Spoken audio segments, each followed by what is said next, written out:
Thanks AIIA for hosting me today. I'd like to start by posing the following three questions. How can we lead tomorrow when we can't even measure today? How can we lead when we don't understand those that follow? How can we lead when our eyes are blinkered? Please remember these lines because they will frame how we spend the $1.6 billion for the Digital Restart Fund. In an age where we are digital, we need more people at senior levels, both inside and outside of government, who understand the strategic role of data and can apply it to policy to optimise service delivery. I call a person with these skill sets a data tech. I've spoken a few times recently about the New South Wales Government's journey through the pandemic, but let me recap the highlights. The Data Analytics Centre, the DAC, brought together senior data leads from all across government, breaking down the data silos so that the Crisis Committee of Cabinet could make decisions based on real-time data on both mobility and the economy. We published the most open data in Australia on confirmed cases and tests, which allowed teams like the University of Sydney to do advanced scenario modelling. We knew that clear and effective communication would be critical to getting compliance with the health orders. So, the Department of Customer Service and Service New South Wales led the comms campaign and messaging. Service New South Wales stepped up to get support out to businesses as soon as possible, standing up the Small Business Support Grant in record time. These were all possible because we have done the hard yards in the last 5 years to get digital embedded in the heart of government. That doesn't mean we're on the home straight. What we are seeing in Victoria is a stark reminder that we cannot let our guard down. There are still many COVID icebergs on the horizon, whether it's health, social, or economic. There are many things that, quite simply, I don't know about the path ahead, as we are literally in uncharted waters. However, I do know with absolute certainty that our response to the challenges that we face must be agile, must be fast, and must be accurate as humanly possible. I also know that digital delivers on all three requirements and must be deployed, not just to get us through these turbulent waters and over the proverbial bridge, but to make us shipshape for the grander voyage beyond. For this reason, the Premier, Treasurer and myself recently announced a record investment of $1.6 billion over 3 years into the New South Wales Digital Restart Fund. This means that New South Wales has one of the biggest opportunities to drive digital transformation of anywhere in the world, including in health, education, transport, justice, planning, and of course, customer service. The Digital Restart Fund is a groundbreaking reform. There is nothing else like it in Australia. And as far as we know, it is unique in the world. It breaks the old cycle of big business cases, big procurement, and big waterfall delivery. Instead, it makes it easier to deliver in smaller, agile increments, delivering value all along the way. Rather than spending months writing paperwork before you begin, the Digital Restart Fund means you will do less paperwork, but it also means you will need to come back more often to seek the next tranche of funding, demonstrating proven software and happy customers.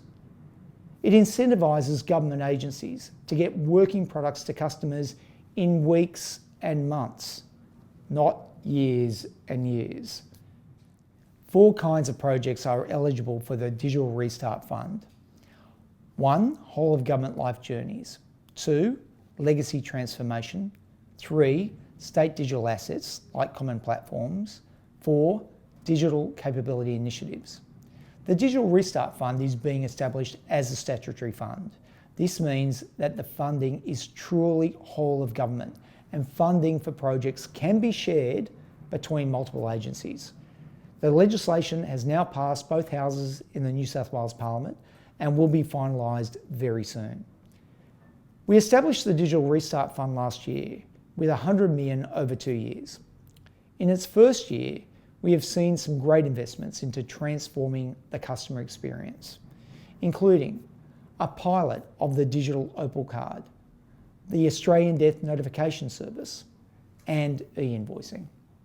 Behind the scenes, we stood up strong processes to ensure every funded project delivers value for money and has strategic alignment, backed by the Delivery and Performance Committee of Cabinet that we call DAPCO. I've just given you a brief summary of the journey to date. Now I want to give you both industry and government alike an outline of how the Digital Restart Fund is going to work over the next 3 years. I'm going to talk about 2 key steps in the process: the 2-track funding model and the delivery and performance architecture. First, let's talk about the new 2-track funding model. Traditionally, big programs needed big funding commitments upfront in order of up to hundreds of millions of dollars. Let me be very clear, we will not be making any single IT investments of that magnitude anymore. However, we do want to give certainty about funding to teams delivering against government priorities.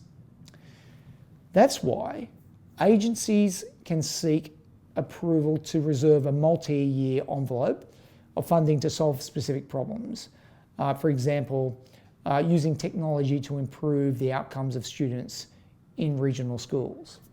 Now, if you can demonstrate that the problem exists, if you have the ability to measure the impact in real time, and if you bring it to government and we agree, then you can essentially have the money reserved in the fund.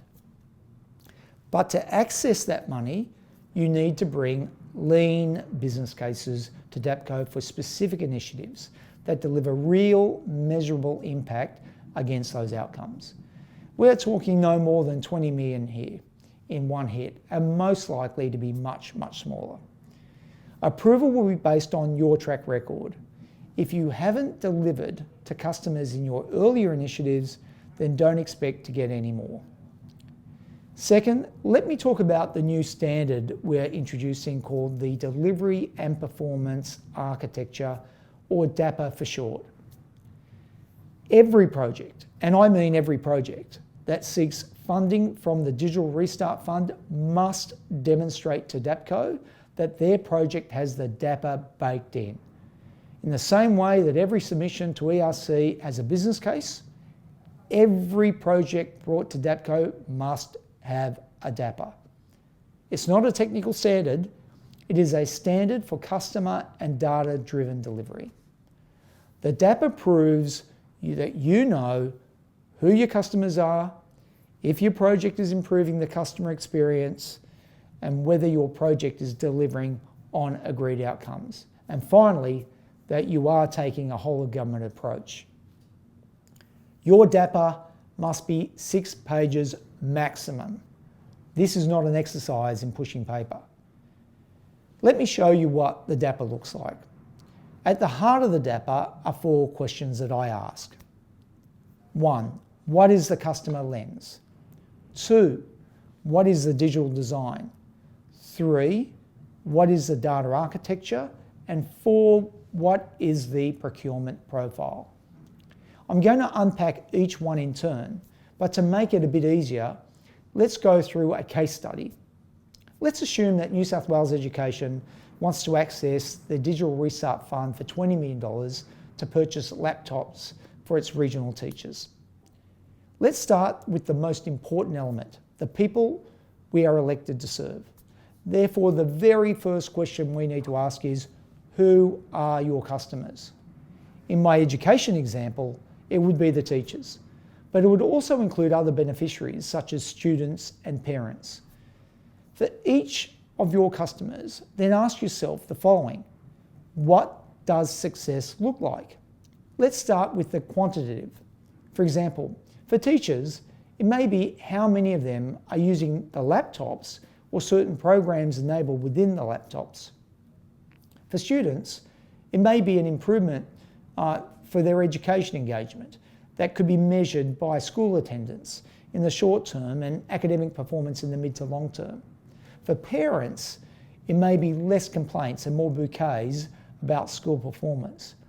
It may also be that one of the programs enabled by the laptop allows the parents to provide permission slips digitally rather than via paper, and that for every digital permission slip, you might be saving the parents 10 to 15 minutes over the paper process. You may also be reducing the amounts of crafty kids misappropriating their parent signatures. Then there is the qualitative. For example, what is the teacher feedback on whether they like using the laptops? What does success look like in terms of how many teachers have given you feedback, and what is the average feedback score? I respectively call these engagement and sentiment metrics. Then ask, what is the customer experience like? For example, in order to get the laptops, do the teachers have to fill out multiple, or for that matter, any paper forms? And if the answer is yes, then you won't be happy when you come up asking for a slice of the $1.6 billion at DAPCO.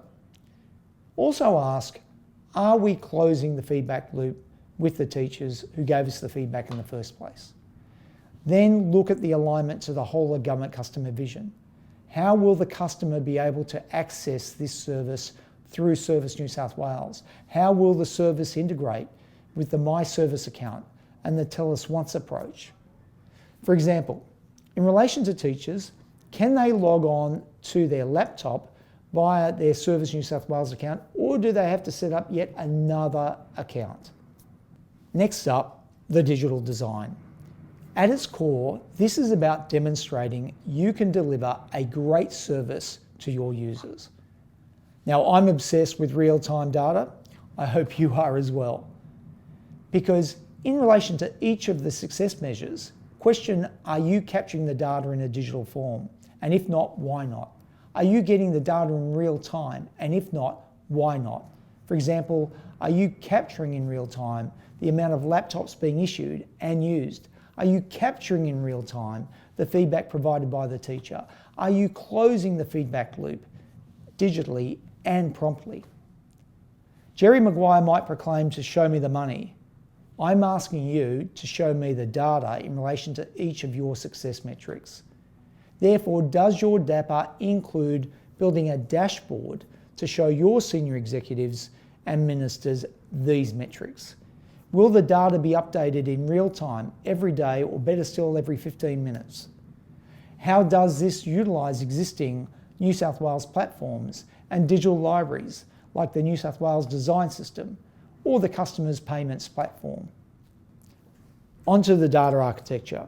When you collect data, how are you avoiding collecting data that a customer may have already provided to your department or another agency? How placed is your service to make data available to the New South Wales Data Analytics Centre so that the DAC in turn can provide data to other agencies that may assist them in the delivery of their services? What open data can you make available from your service for use by the community on the data.nsw platform? How will you keep your data you collect private and secure, and how will you ensure it is only used for ethical purposes? And finally, let's talk procurement. Two things. First, how will your procurement processes allow New South Wales small and medium businesses to compete on a fair footing? When we call this a digital stimulus, I must emphasise the word stimulus. This is at its heart an economic measure, and so in every investment there must be a flow on into local businesses. Secondly, how will you ensure that external technology providers will actually build capacity in your own teams? I've been pretty strident on this in the past. We will not have parasitic arrangements with the suppliers where there is no capacity building in agencies. Our procurement approach must be one built on partnership. Let me give you another example. A number of years ago, we delivered a series of digital products in the course of the CTP Green Slip reform. To give you a sense of what I would expect, let me show you some key slides on how we refunded money back to motorists. Our success target was getting over 75% of funds returned. We ended up getting 85% returned. We could see the demographic breakup of the refunds. This helped us to understand and therefore target areas in greater need of take-up. We obtained real-time feedback from the customer to help us continually improve on the service delivery.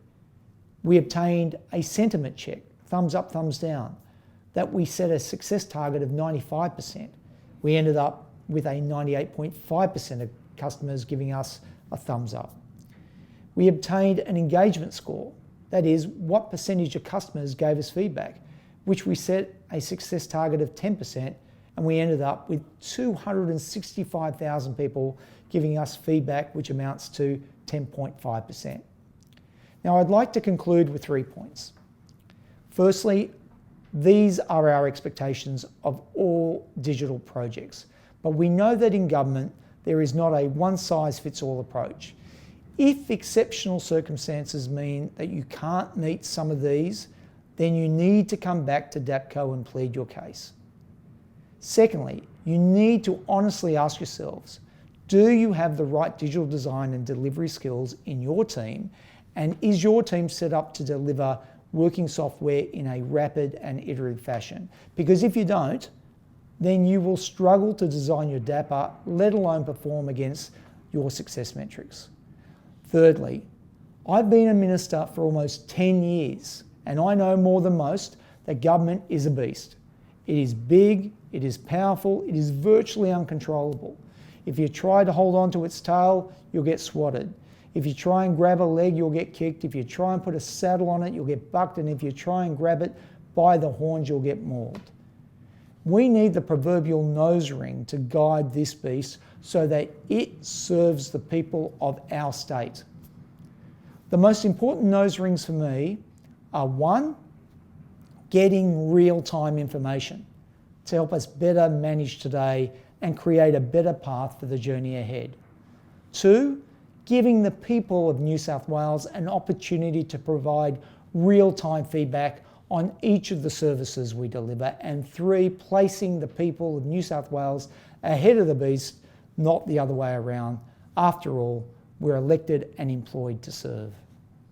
From the ashes of COVID-19, we must rise like a phoenix and create a new New South Wales. First-class customer service built on leading digital technology will be central to this. Our landmark $1.6 billion investment into the Digital Restart Fund will pave the way for creating a new New South Wales. Thank you for listening, and I look forward to seeing you and your DAPPers very soon.